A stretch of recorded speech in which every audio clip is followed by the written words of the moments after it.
Right. Good evening, My Place Australia. It's Darren Bergwerf here, and just bringing you this special clip and interview. We've got a special guest with us tonight to discuss where we are at the moment, where we've come from, the transition from the early days of pushing back and rallying and protesting into building communities, and where we head into the future in this ongoing fight. Now, we have quite a few issues that are facing us in this country at the moment. We're all separated again from where we were 2 years ago when we all come together on the one issue, and we had 2 million people in Canberra, and we potentially had 4 or 5 million people around the country that were united on one or two issues of tyranny, I guess, and forced vaccinations and the like.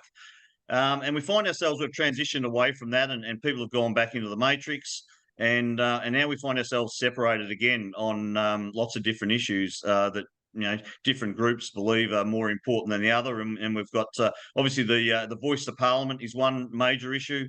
There's a big group that think that is a major problem in this country. We also have 5G towers that a lot of people are fighting against. We have director ID, smart cities, digital currency, and of course the social credit system that's coming our way as well. So I mean, I've had a couple of really strong discussions with some important people and some very knowledgeable people in the last couple of weeks, and kind of come to the conclusion that all of these things that we are still fighting about, and we're running around like chooks without a head, trying to put out spot fires, and we're bitching about this and moaning about that and protesting all these different issues in smaller minority groups again, when we should all be together on the one issue. And for the conclusion I've come to over the last couple of weeks is that the crux of all of these issues and all of the noise that I believe that we should not be taking part in, and we should be just turning our back to, because it is taking our focus away from the one issue, and that is that all of these issues that are coming our way, people bringing them on us have no authority, no constitutional authority. And I think that is the root of the problem, and we need to be laser focused if we're going to attack this issue, and bring it back to the one common denominator and get everybody on the one page. And I believe it is our constitution. It is sitting there with a lot of dust on it, and it's time that we dusted that off and we educated ourselves. And there's no one better in my mind, as far as bringing the knowledge of this Constitution, our 1901 Australian Constitution Act, and that would be Tim Dwyer, because Tim explains it, I think, in layman's terms better than anybody else, any of the other constitutional experts in this country. And been very fortunate to have Tim on our Zoom earlier in the week at our My Place Coordinator Zoom, and Tim's joining us again from South Australia tonight. So I'd like to give a big warm welcome to Tim Dwyer. How are you, Tim? Yeah, excellent. Thank you, Darren. So glad to be here. And it was great the other night to catch up with the people on the Zoom. You got some really good people in there, mate. They are good quality people. It was great to be a part of that. So thank you. No problem, and you only saw a small portion of it. I mean, we've got the ones that are really kicking goals around the country don't come on our Zooms that much, so they don't really need much support.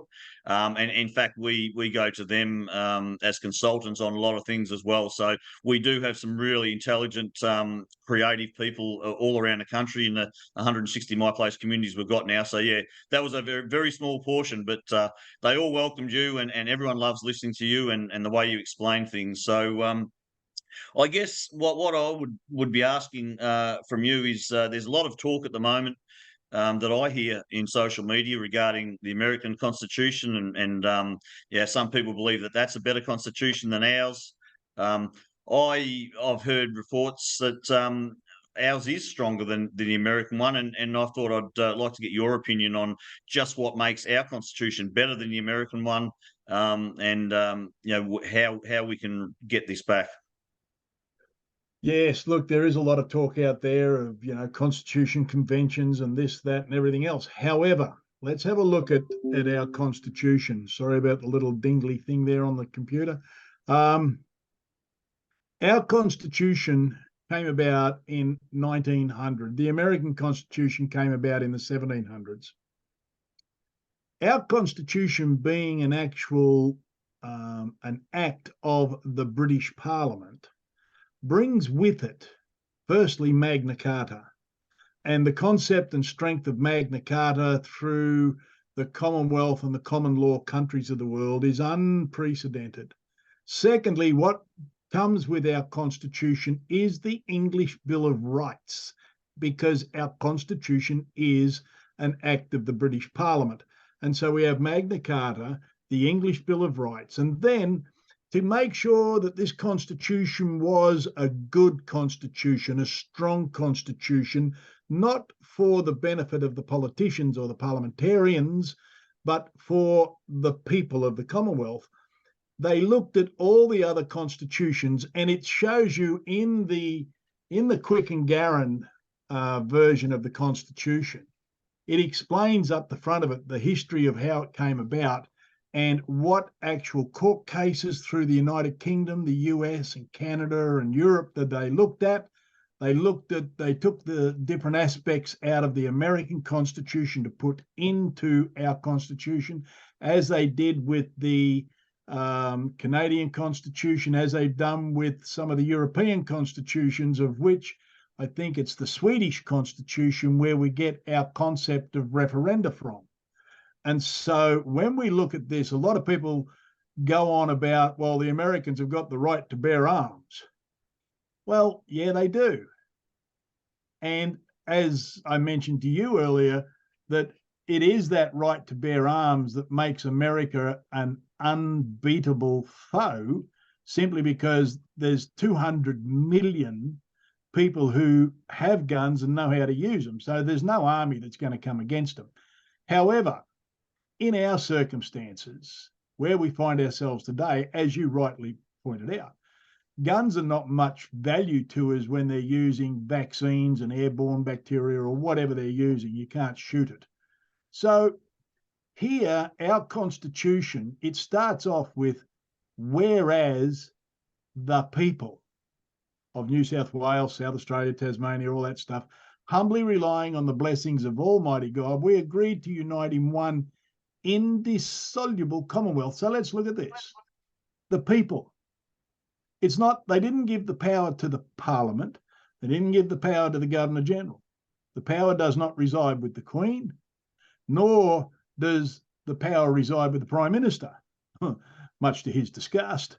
However, it resides with the people. And in the preamble, and the preamble is a part of the Constitution which explains what every word and act means within our Constitution. And the definition of the people is that we have the absolute, total, supreme authority in our Constitution. Right? Now, absolute, you look up the word absolute, there's not much above it. And then it goes on through our Constitution, and it tells us that the people are the sovereigns. Now, in Queensland, the Queensland government's gone bonkers on this concept of sovereign citizen. Well, that's an absolutely oxymoron.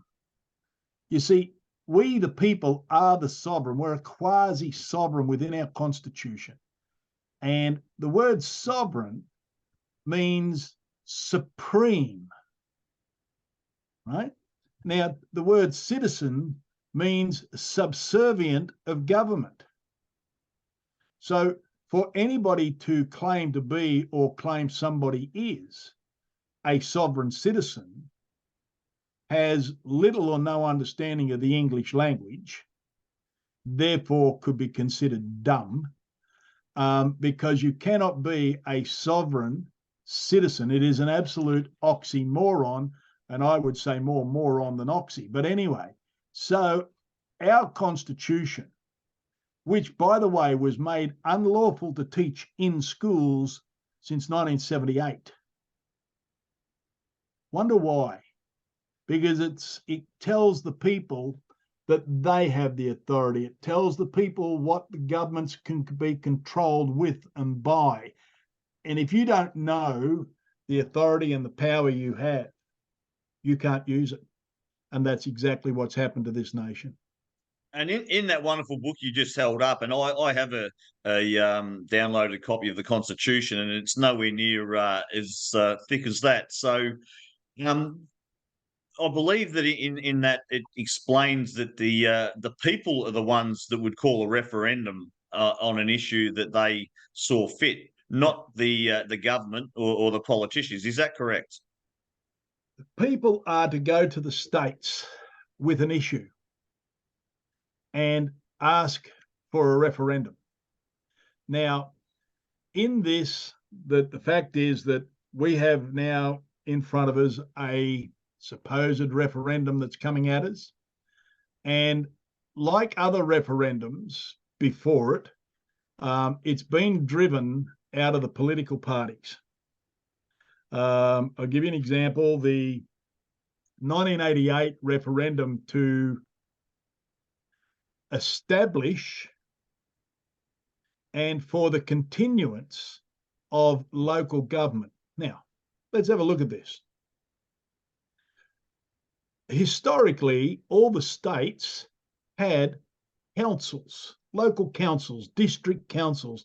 They had aldermans in there. They had all, and so the district council was there for the benefit and the service of the people of that district. Now, if the when we get letters back from councils, they tell us that they've had councils for ever since the turn of the century. Rah rah rah. That's last century, not this one. But councils and local governments are not the same beast. They're not the same animal. So let me explain this.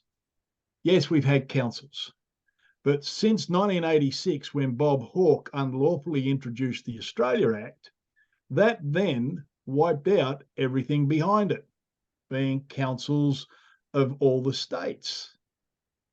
So they had to come and bring in ask the people for the permission for the establishment, because if they already had councils, why would they want the establishment of and the continuance of local government? And so this was driven by the Parliament. Again, here we now have the voice, and the people did not, the voice and the 1988 and the 1999 one, none of these referendums have been driven by the people. It has all been driven by the parliamentarians for their concept of what they thought we, the people, needed, not us, the people, going to the Parliament saying, we need to change this. Something's wrong here. We would like a change in our constitution. And that's how it should work. But that's not how it does work. And that's the frustrating part that I'm at the moment in trying to move, because we've always got to be fluid in this movement and in this battle. You can't stay stuck in your lane, and you've got to keep, growing and coming up with new solutions. And what I see is that most people, for some reason, they're stuck on this idea that they're going to be able to vote, whether it be in an election. And don't get me wrong, I run an election. I thought there was a way through. I've moved on from that. I don't keep doing things that don't work. It's the definition of insanity. Expecting a different outcome. I mean, we've seen it with 3 elections now, and we've gradually got worse in our results, from the federal election to the Victorian to the New South Wales.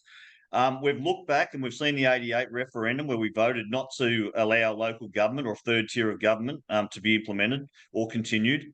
1999, we had a referendum and voted unanimously to stay as a constitutional monarchy and not a republic. And yet every time that's happened, they've gone and done the exact opposite of what we're voted for. So why do people? It beggars the belief that why people still believe. And even now with the voice. So anyone that's going to expand all their energy, time, and effort and money trying to and look, I'm still doing it.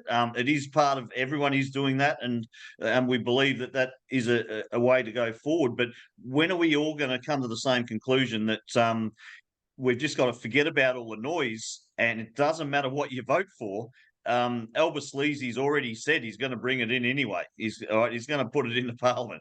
So when are we all going to turn our back and disengage and stop consenting and actually giving these people credibility, or even recognizing them, by just moving away and saying it doesn't matter what you do, we're just going to grow our knowledge, we're going to grow our numbers, and we are going to walk away en masse. I mean, why is it that people still believe that we're going to get somewhere in this way? I wish I had a real simple answer for that, Darren. But I have a concept that I think we might grasp, in as much as that the great majority of people, 99.999% of people, are good, honest, decent people who believe that there's a difference between right and wrong, who try to do the right thing, and in their own mind, they cannot comprehend the insidious process that people like Albanese and everybody that's involved in this process go on with, because decent people can't think like a psychopath. Okay, we just can't. It just doesn't work. So we try and we do what we think is the right thing to do, and that's vote. All right. Now, I like you. It's just, no implied consent. Bugger off. Right? Simple. Show me the proof that you've got authority over me. Fine. If you haven't got it, don't come near me. Leave me alone. However, I think, and this is just my personal view, I think we now have a great opportunity with this ridiculous voice program to literally lay down a vote that is so overwhelming to elbow Sleazy that he won't even try and put it through Parliament once it fails. It will be such a resounding no. Now, I don't know whether you're across this or not, but he's now putting a bill toward the Parliament. Now, let's go back a little bit. Sorry. The government of the day, the so-called government of the day, must remain impartial to either side. It is not their job to promote one versus the other, yes versus no. They are by law forbidden to do that. Now, Elbow Sleazy, not only did he put $31 million towards the Yes campaign for advertising, but now he is now proposing a bill to any media platform that allows misinformation about the Yes vote, about the voice, to be on their platform. They will be hit with a fine of up to $7 million. Right? Now, if this thing was so good and going to be so valuable for the country of Australia, you wouldn't have to spend a penny. People would jump all over it. So there is that aspect of it. The other side of voting is this, that in that book that I just had, in the annotated Constitution, in section 30 of the Constitution, it talks about electors. We are individually, under the Westminster system, electors of parliaments. And in that book, it says, to be an elector, you must be 21 years of age, a natural born man or woman, or a naturalized English subject. Okay, so well, that brings up a whole new bag of worms. When you look over the last few years of elections, any document that you get from the AEC has your name in all capital letters. That's not a natural man or a woman. As we know, that's the legal fiction.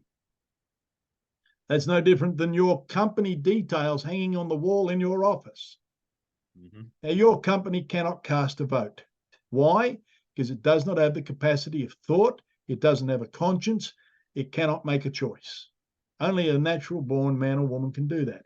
And so the electoral office under Tom Rogers is the most deceptive, criminal bastardization of the Westminster system you've ever seen.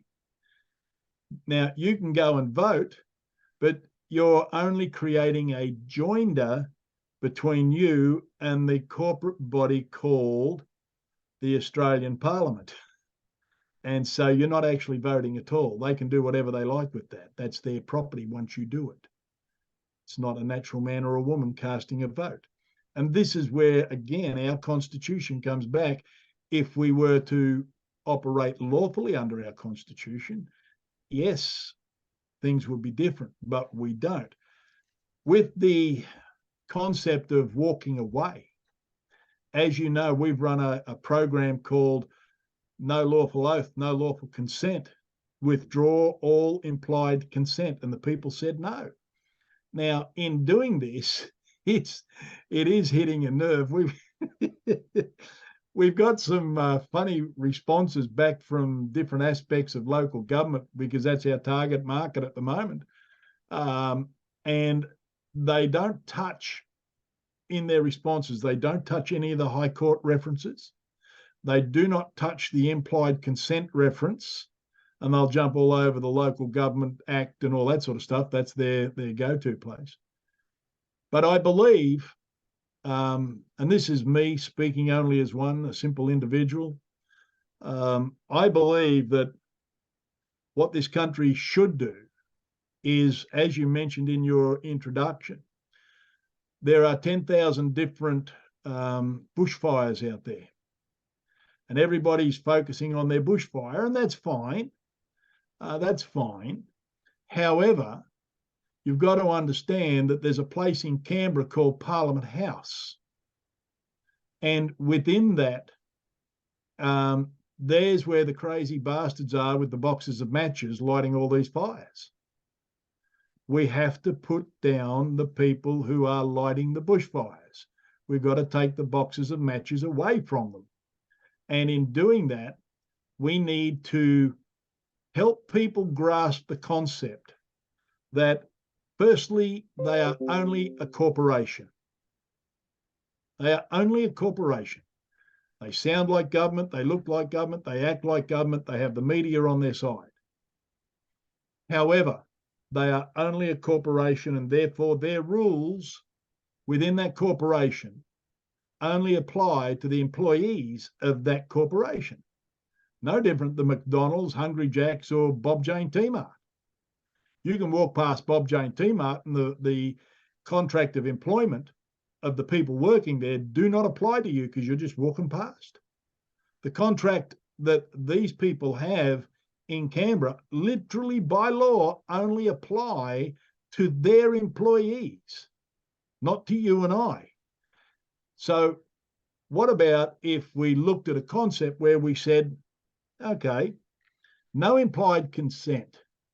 If you cannot produce the lawful documents under the Constitution, not under any other altered, perpetrated lie, purported law, but under the actual law that we all agreed to unite under, you produce the documents that evidence that you have authority over me and you are legitimate in your office, and I will toe the line. Failing that, I'm sorry, you have no place in my life.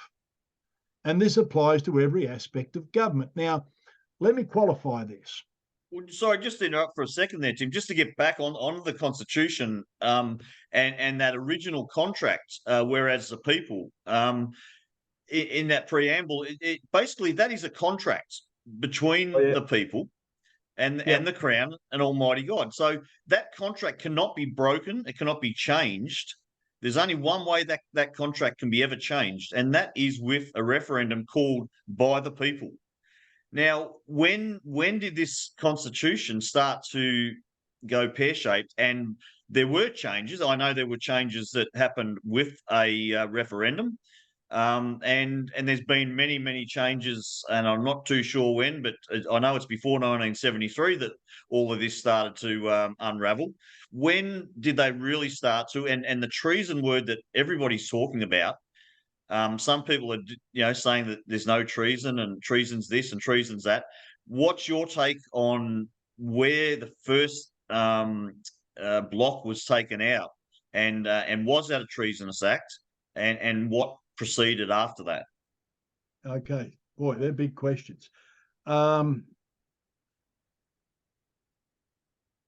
Let me firstly explain that anything that anybody does against the ruling monarch and or the laws that are held within this constitution are to be considered sedition and or treason against the people and the monarch, i.e., give you an example. Let's give a quick one of 1966, when we went to decimal currency. There was no referendum to go to decimal currency. There was no referendum to step away from the English pound, the sterling pound, or the pound sterling. And that was done without the will of the people. We were told that's what we were going to do. And the Rothschilds took away a couple of £billion worth of silver at the time out of Australia, and they gave us muck metal in its place. It looked shiny, but it was just muck metal, no silver involved, except for the early round 50-cent pieces that had some silver in it. And as soon as they realised that they'd made a blue, they took them out of circulation pretty quick.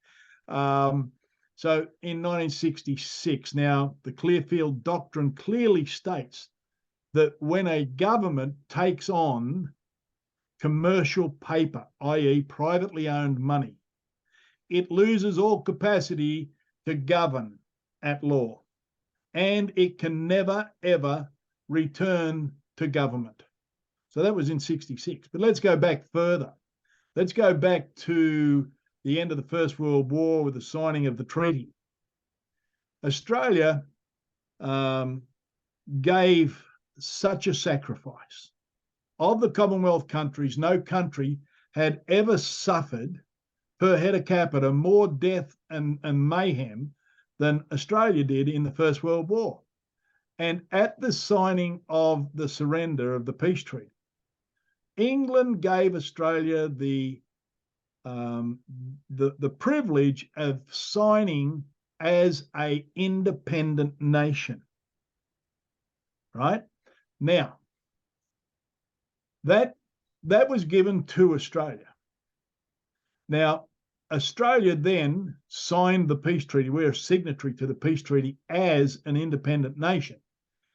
For that to be completed, for that act, for Australia to become an independent nation, all they had to do was run a referendum of the people of Australia to agree to becoming an independent nation away from the motherland, away from king and country, right? Now, think about this. It's the end of the First World War. They've had a victory. We've suffered horrendously. Like, it's just incomprehensible, the amount of suffering. And now you want to come home and run a referendum and ask the Australian people, who, mind you, the majority are of English descent, English, Scottish, Irish, Welsh, right? That's the majority of people here, to step away from the motherland, step away from the king, step away from the crown. What do you think they're going to say? Everybody, it wasn't even worth running the referendum, because we had just won the war. We are a part of the great nation of the United Kingdom. And because that referendum was never run, that concept was never completed by the people, because this contract, this book, this document says, whereas the people, it comes back to the people. And if the people didn't say, then it's not there. It's simple. So we've done that bit. Then we come through, there's a couple of other instances, but let's come through. We've done 66.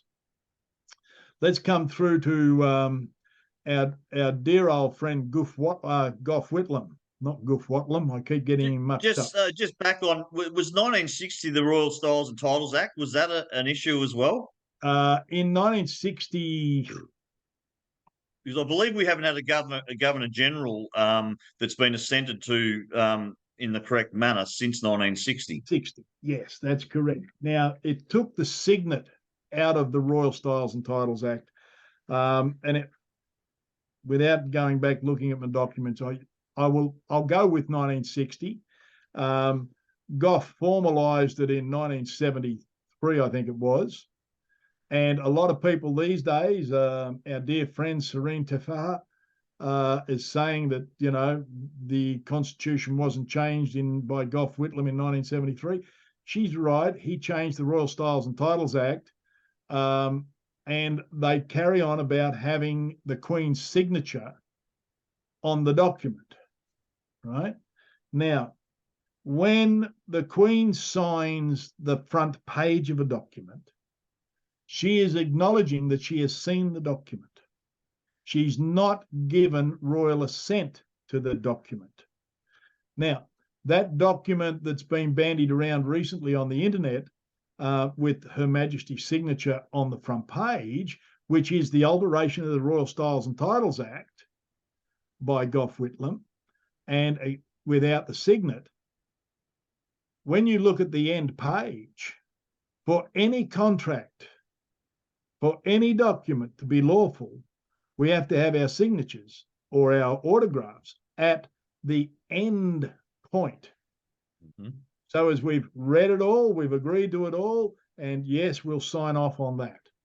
And a royal seal, I would assume, too. It has to have a royal seal and her signature. It has neither. So it is an unlawful change. And anybody waving that document around saying it's lawful because her signature's on the front of it hasn't given sufficient thought to how a document is created. All right. So let's have a look at what Gough did and didn't do. Let me just have a bit of a look here, Darren. I want to bring up, I won't bring it up on screen. I'll just read from it as soon as I get it up here. Not that one, not that one, not that one.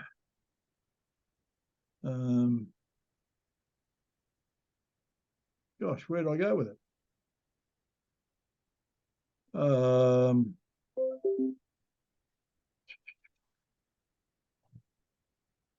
Must be this one. No, it's not that one. Sorry, guys. I do apologise for this. No, you're right. And this was the start of the change with Gough. In 1974, he made some major changes. Yeah, he did. And heck, I've put it away. But was anyway. that when the original Queen of Australia first? Well, this is where the Queen of Australia. Yeah, this is where the Queen of Australia originally turned up.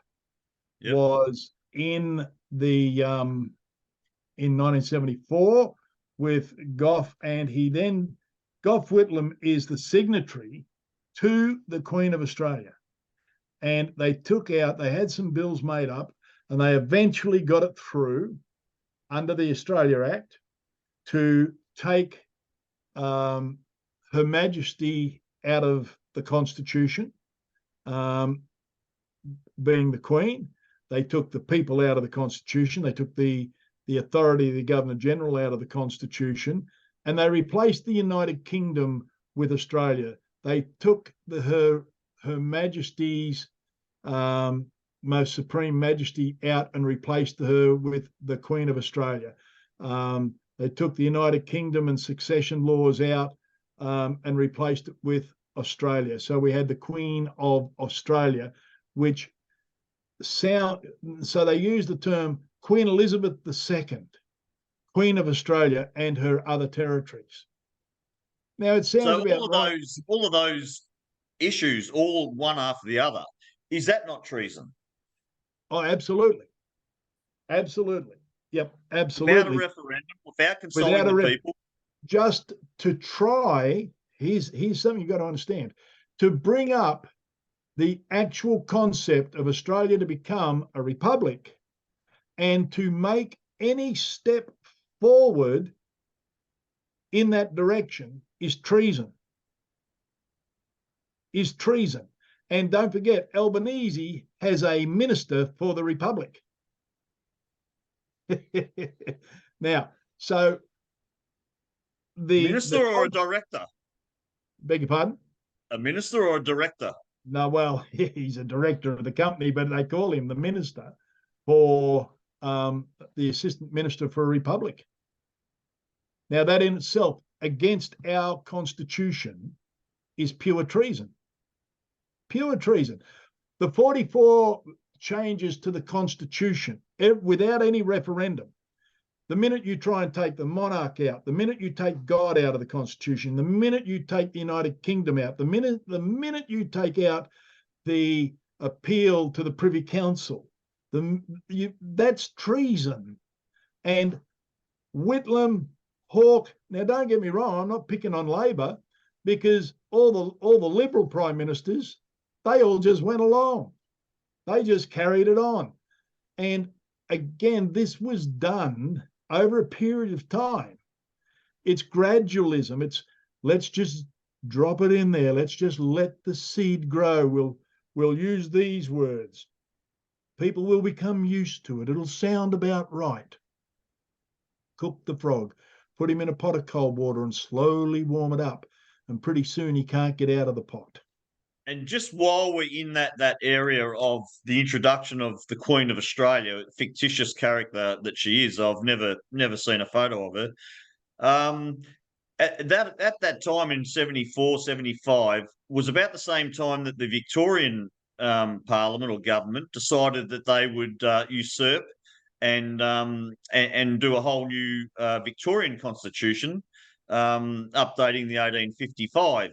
Now and this is the crux of the whole issue that we've got with councils in Victoria at the moment, and my argument and my fight in the courts against the councils as their authority, because the court cases I've been to, the council is saying that their Local Government Act gets its head of power from the 1975 Victorian Constitution.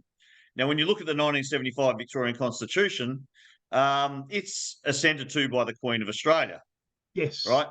Now, that Queen of Australia, while it had been mentioned and talked about, still wasn't enacted federally until 1986 by Bob Hawke's Australia Act. Yet in 1975, 11 years previous, our Victorian government decided that they were going to use that term to assent to their 1975 constitution. So that document is a fraudulent waste. It's not worth the paper it's written on, which basically gives the power no authority just on that one issue alone. Now, I believe also later in 1985 or 86 or even in 89, the Victorian Parliament or government actually asked for approval and for permission to use the Queen of Australia in all future acts and laws that they wanted to implement in our state. When they already, I mean, they hadn't even got approval. They're still asking for approval 11 years after they've assented to the 75 Constitution.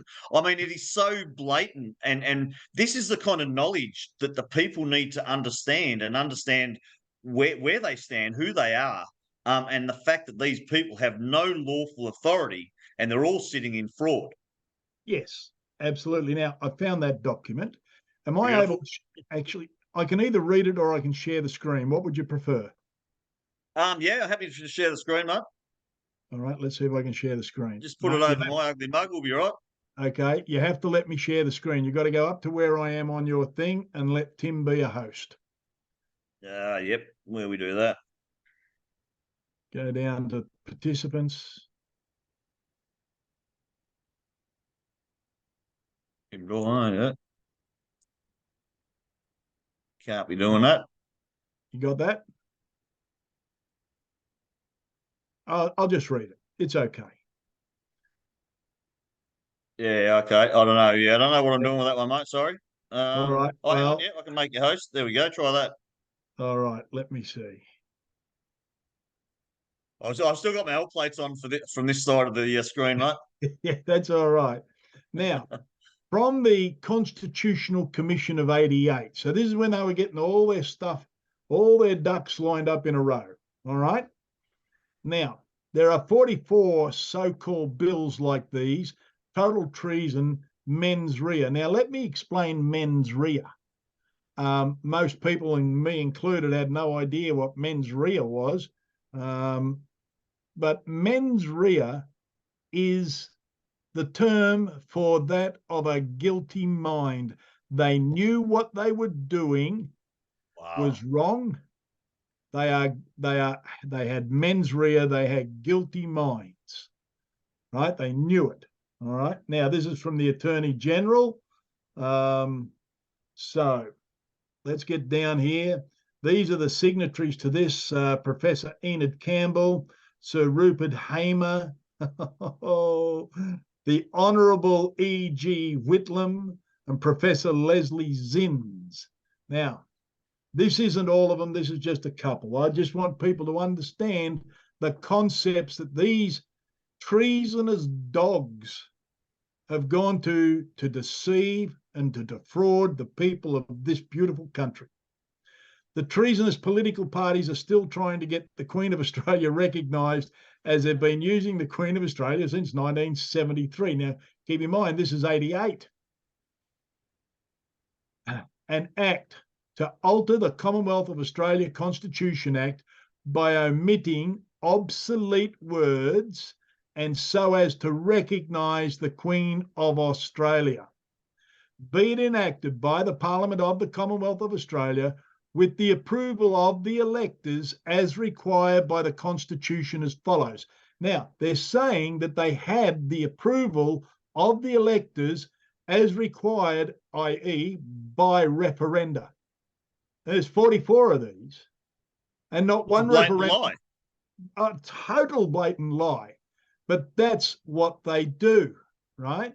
That's like me going into my bank contract and writing out zero interest for the term of this contract after we've signed the contract at a variable rate of 4.5%. Is that right? Yeah, it's just a blatant, total, fraudulent, treasonous lie done by mongrels. Okay? Now, This act may be cited as the Commonwealth Alteration, Commonwealth of Australia Constitution Act 1988. Now, listen to the words they want to omit.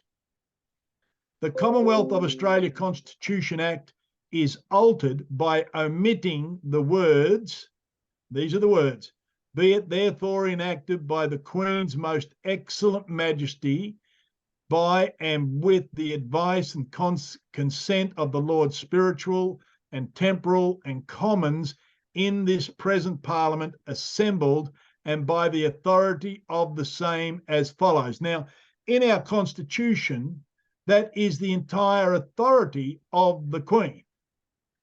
But according to these guys, they're obsolete words. Oh, so it's not just a couple of words. It's 3 or 4 sentences. Yes. Right? Now, an act to extend to the Queen's successors.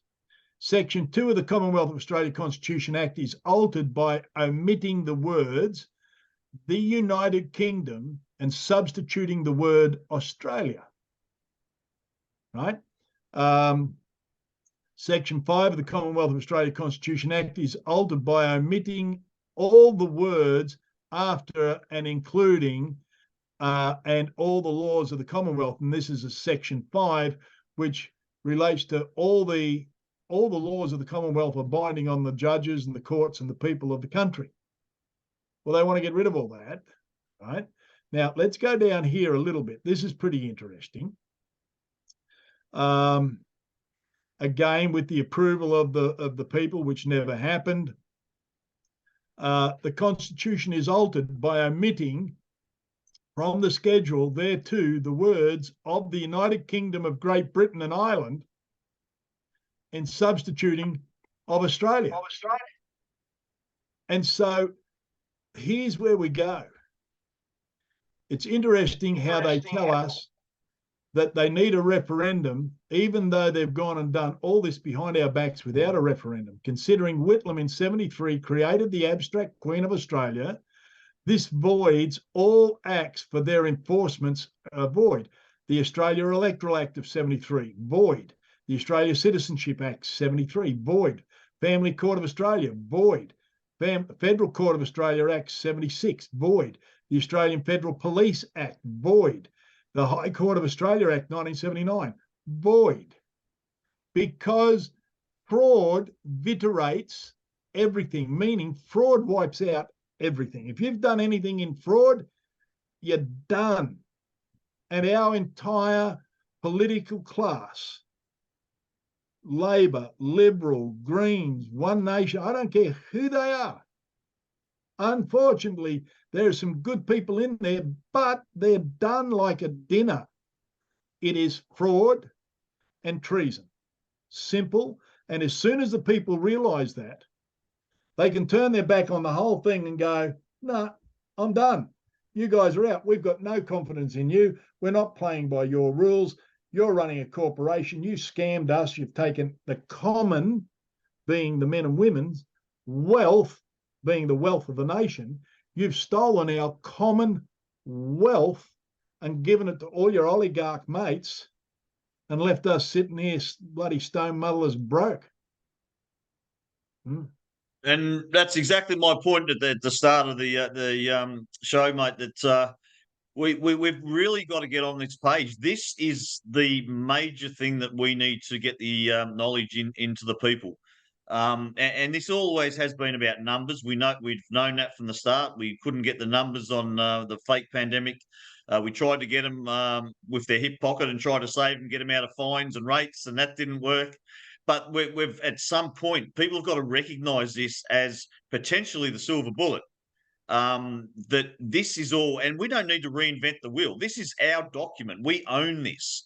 It's sitting there. We've just got to dust it off and give it a jump start and get it back and own this, own our sovereignty, and take back our constitution. And get the people to understand that that's the way out of this. Yeah, exactly. And look, like you said, we don't have to reinvent the wheel. Anybody who wants to think that they're going to sit down and rewrite a brand new constitution for this country, I'm sorry, you're either an egomaniac or a lunatic. You're one or the other. Because I'm in it. Oops, what happened here? Fiction, Darren. Why did I do that? Oh, you must have knocked something. I didn't. Can you hear me still? I can hear you. Yeah, okay. All right, let's try that. That works. There you go, you're back. I'm not saying for 1 minute that this book is perfect. It's not. In today's world, yes, it can do with a bit of an upgrade, but it has to be upgraded in a way that is beneficial to all people living on this land, not just a handful or 3% of the population. Now, here's the thing. We don't need to reinvent the wheel. We have the strongest constitution in the world. The only thing we don't have, as I said before, is the right to bear arms. However, we could, if we wished, have a referendum on that. If people want it, they get it. If they don't, they don't. Simple, right? Now, the other side of this is that, let's say we did something like, say we ended up with something like a constitutional revolution. Mm-hmm. Meaning not a revolution of guns and bombs and all that sort of rubbish, right? No. A revolution for people to say, I choose this side of the line. I will not cooperate with the corporations, state or federal, anymore. I will now step over here. Now, that'll come with some problems and take a bit of sorting out. But it's more a mindset than anything else. Mm-hmm. It's exactly what we've been trying to develop at my place for the last, maybe not 12 months, but certainly 8 or 9 months, is the parallel community and to step out and understand our sovereignty and find a way how we can decouple and transition and own that Red Ensign flag, own that 1901 Australian Constitution Act, and own our sovereignty. And it is a mindset. Yes. And a lot of people, when I talk to them, I try and explain to them about the Matrix. And a lot of people haven't seen it, but a lot have. And they don't get it. Well, let me put it to you the simplest way I know how to explain the Matrix. It is a game of thought against thought.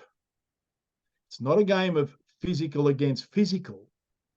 It's the mindset against the mindset. Now, I'm going to just dip my toe into the spiritual side of things for a second. That the enemy of mankind comes to us with fear, doubt, and confusion. But we were told, fear not. We were told, in actual fact, in that big old book of 2,000 years ago, 365 times it tells us, fear not, have no fear. And yet all the people are scared, right? The other side of this is that in our constitution, it says we are humbly relying on the blessings of Almighty God. And I think a lot of us have tried to humbly rely on our own hard work and initiative. And I'll put it to you this way, and I only learnt this the other day. In August of 1913, the King of England called for a national day of prayer for victory at war. The war was over in 1914. Right? Now, fear is our enemy. And what the government bring to us is fear, fear, fear, fear. Everything's fear-driven. We need to have the mindset that if we decide, if we the people decide to say, no, you show me where you've got the authority that comes out of this book, we'll be okay. If you can't produce the authority that comes out of this book, then you're a traitor, you're an imposter, and you have no place here. Bugger off. We'll soon find a way to create the inside infrastructure that we need to keep the public service running, to do all that sort of stuff, because really the public service is what runs this country. The government just bugger it all up. Yep. We can keep this going. We can run our own councils. We can do all sorts of stuff. We just need enough impetus and for people not to have this fear, oh, what if they come at me? Look, I'm not a highly educated man. I'm an ordinary bloke. Geez, I cut wood and shore sheep and pressed wool and picked spuds and worked in pubs and worked all this sort of stuff, just like 90% of everybody watching this. I'm just an ordinary bloke, but I've had a guts full. And when somebody says, well, who'll fix this country? Well, I will. Well, who'll change the laws? I will. Who'll do this? Well, you will. Who's going to fix the roads? Well, you will, or I will. Somebody will. You will. We will, right? Because we, the 27 million of us, we have had a guts full of the lies and the deception, the treason. We have had a guts full of having our money stolen out from us. We've had a guts full from working our bloody ass off, husband and wife, and barely able to keep a roof over your head. This is not freedom. This is absolute totalitarianism. This is slavery dressed up in nice clothes. Ladies and gentlemen, pure extortion and taxation. Just to throw another curly one in there, the ATO cannot show you the day it was created. It doesn't exist in any Hansard in Parliament when it was put together. It tells you that it is not a legal entity. It cannot sue, nor can it be sued, and still they come after you for money. Well, I just got my latest extortion letter just this week. Maximum fine of 1.1 million for my director's ID. And I just pissed myself laughing. I thought, you bloody muppet. Seriously? Yeah. You really think that people are going to roll over with those threats? And I know there's a massive amount of people that haven't and fallen for that. So I think last year I heard was 70,000. When are people going to stand up and say no more? And I love you. Roll out that line of yours, mate. That two-liner about the oaths and the. You see, if there's no lawful oath, There is no lawful authority. That's it. Mm. And we have got the documents. I can send everyone that's watching this a copy of the document from the Secretary of the Governor General, showing that the Governor General, the Prime Minister, the Deputy Prime Minister, the Treasurer, the whole bloody Parliament, the head of the Chief of the High Court and the Chief of the Federal Court, none of them have sworn the lawful oath of office. They cannot produce the document. And at law, if a document cannot be produced, it's deemed not to exist. If they don't sit in a legitimate parliament, they are there in treason. They are impersonating Commonwealth officials. And for every time they do that, it's 5 years in jail, and they do it every day they front up at work. Ladies and gentlemen, you and I and everybody in this country, we are free. We are only trapped by the concept we think that they have authority. They have none. And I'm happy to sit there and debate with anybody, any KC, any High Court Justice. I will debate the lot of them, one by one or all in a room together. I don't care, because I will win. Yeah, very, very well said. And I think it is very important that we get this information out to the people, and not just. I mean, we have the Truther movement, if you still want to call it that, or the people that have been in this fight for the last 3 years, and even the majority of those people still don't get it. And now I do believe more and more people really now are starting to pick up on this constitutional side of things. So many more people are learning their common law and about our constitution. So the momentum is shifting. We are shifting a lot of the police at the moment on the vaccines and injuries. They're coming to our Forest of the Fallens all the time. So they're starting to turn. We've got to get this information into all our councillors, all our police, and the courts. I mean, every day that they sit, they're sitting in contempt, and they're impersonating public officer in the courtroom. So, yeah, we've just got to get more people with the strength of knowledge, because once you have this knowledge and you understand it and you can speak it and recite it, and oh, geez, I wish I could do it as good as you and some others. But my mentor in this is which I call the Rain Man, is absolutely freakish in being able to recall cases, and I mean, he helped me throw together. Well, no, he didn't help me. He actually did it.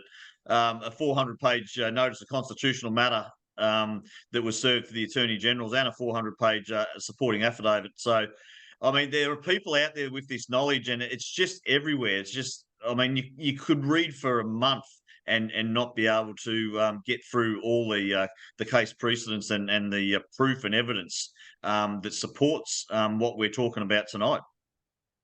Yeah, and that's true. I mean, I've got reams, literally reams and reams. I've actually got 2.5 terabyte of documents to just to back up the stance we're going to take. Now, the end of the day is, I do not expect the politicians and the courts just to roll over like a whipped pup and pee on themselves. They're not going to give up the gig they've got very easily. But the bottom end of the day is, if they've got nobody to back them up, they've got nothing.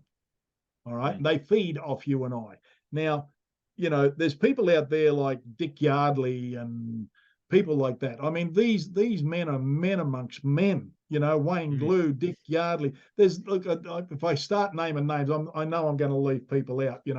But there are so many good people, men and women, and we do have the documents. I don't expect Stephen Spears white papers is another one. Yeah, brilliant, absolutely brilliant.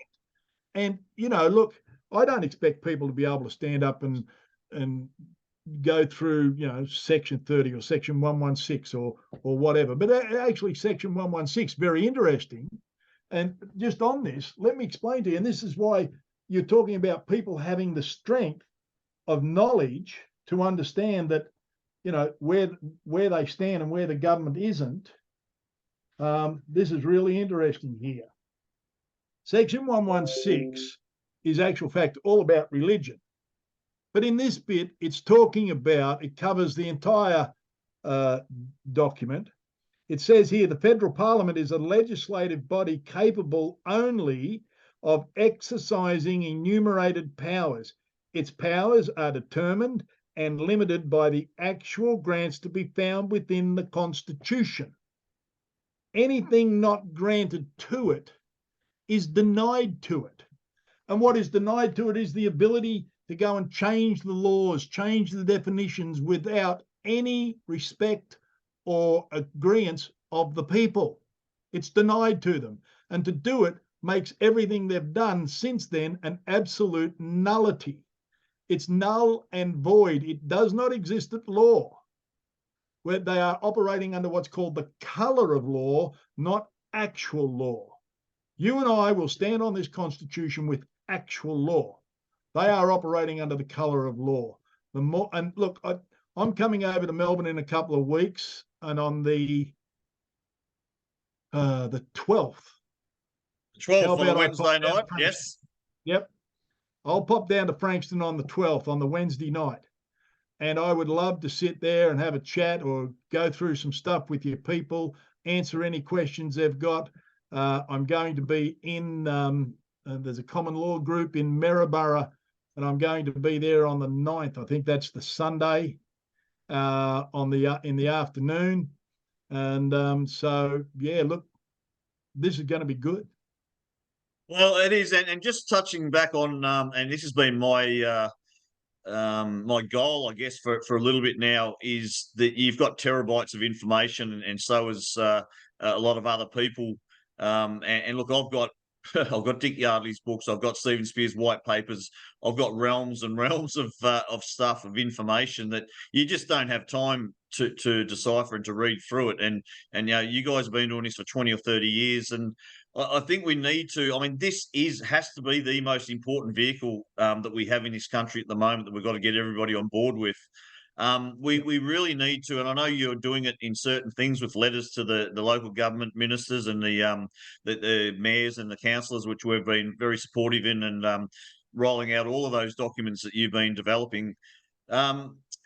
Can we get something? And I'd really like to work towards, and we need more people out there, Australia, to come and join us at my place and help us develop these instruments and these compacted knowledge documents that are very easy for people to pick up and learn and understand. Because when it's explained in simple terms, like you know, Tim does it very, very well, and we can put that on paper and show why these authorities, so-called authorities and governments and courts, have absolutely no authority. I mean, I think that knowledge and the empowerment that gives people, and the confidence, I guess, knowing that you're right, and living and breathing that, is exactly where we need to get the rest of this country to. So, yeah, come and jump on board, come and join us. Tim, I'm looking for. I've got one other thing here that I did make a note of, and that's the. I'm not sure whether this is what you were touching on before with the Commonwealth legislation amendment regarding the combating of misinformation and disinformation. Is that what you were talking about before? Yes. Yeah. And look, and it's only related to the voice, is it? Is it just that one topic? It's only the voice.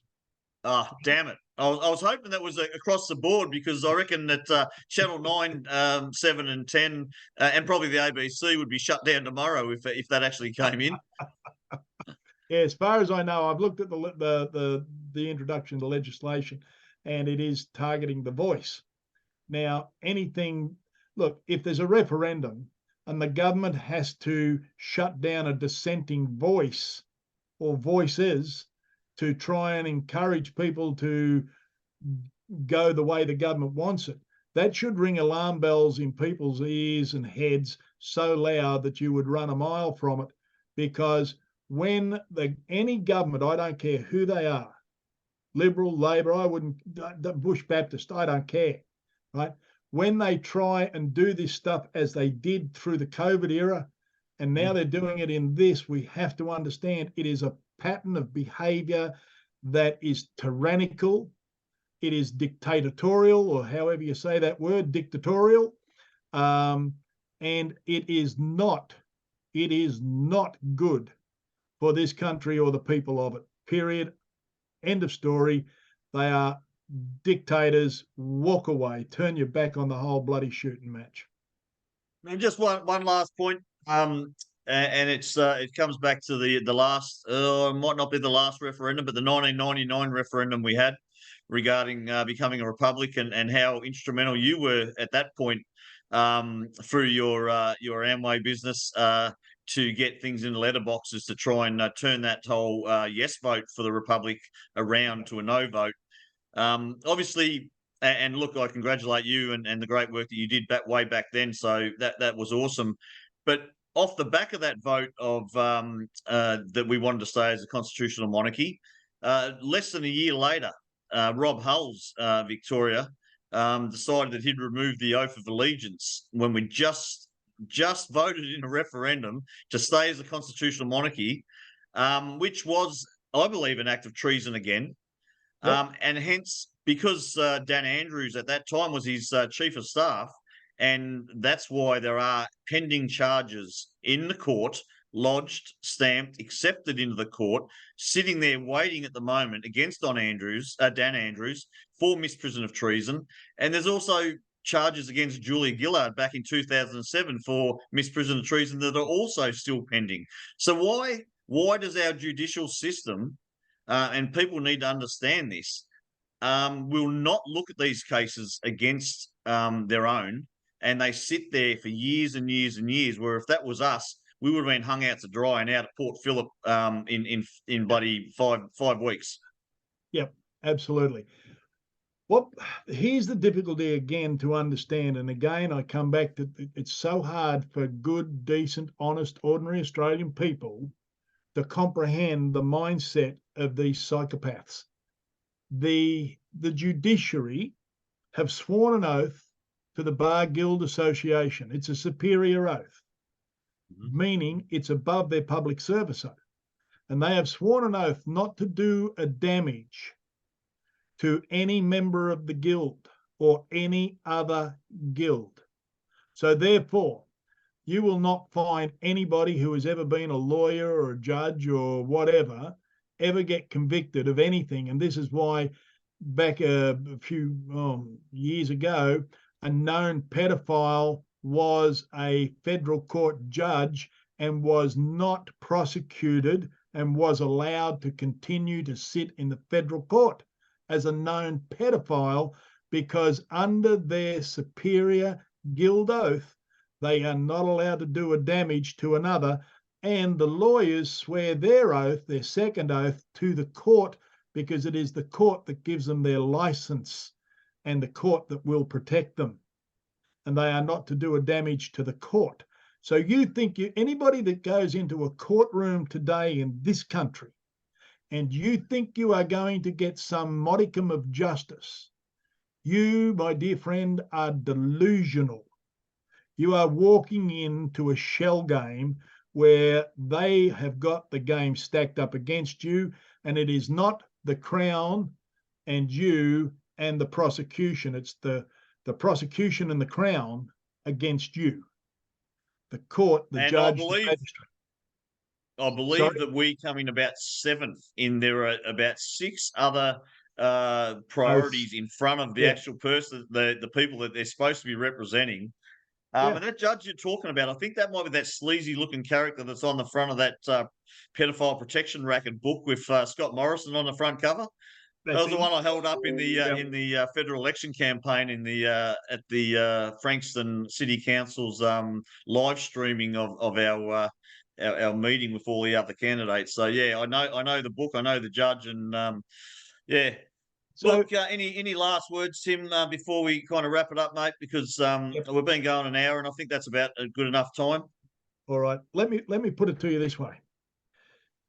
Over and over and over and over again, I keep hearing people say, "Oh, look, I just don't know what's going to happen. I'm so fearful for this. I'm scared of that, and whatever." Let me put it to you this way. If we go out and we are fearful, we will attract to us that which we fear, because your harmonics, your subconscious will take you in the direction of your most dominant emotional thought. And if that is a thought or emotion of fear or anxiety or stress or whatever, that's what you're going to get. And just understand this, that we must give thanks for what it is that we want, not what we have, but what we want. We give thanks in advance. And so if it's peace and harmony and strength that you want, then give thanks for having that peace and harmony and strength. If it's a free nation and a strong nation and a wonderful nation that you want, give thanks for that, because the scripture says, and the law of the universe says, that once you give thanks for it, it must, by law, be given unto you. But if you're ever out there going, oh, why can't I have this? I'm broke, I'm this, I'm that, I'm, oh, poor me, please give me some more money, please give me some peace. By asking for something, it means you do not have it. But if you give thanks for it, it means that you already have it. So don't ask, give thanks. Just like I do every day. And I tell you, people ask me, how you doing? I say, I'm living the dream, because I'm giving thanks for the victory that I know is ours. I know we're standing on solid ground. I know we've got good people, and I trust this country. I don't trust the politicians. I don't trust the police or anything, but I trust you. I trust you, the people, the real people. That's who I trust in this country. That's it for me. Well, from one proud, passionate, patriotic Australian to another, Tim, thank you very much for your time, mate. You're an absolute legend.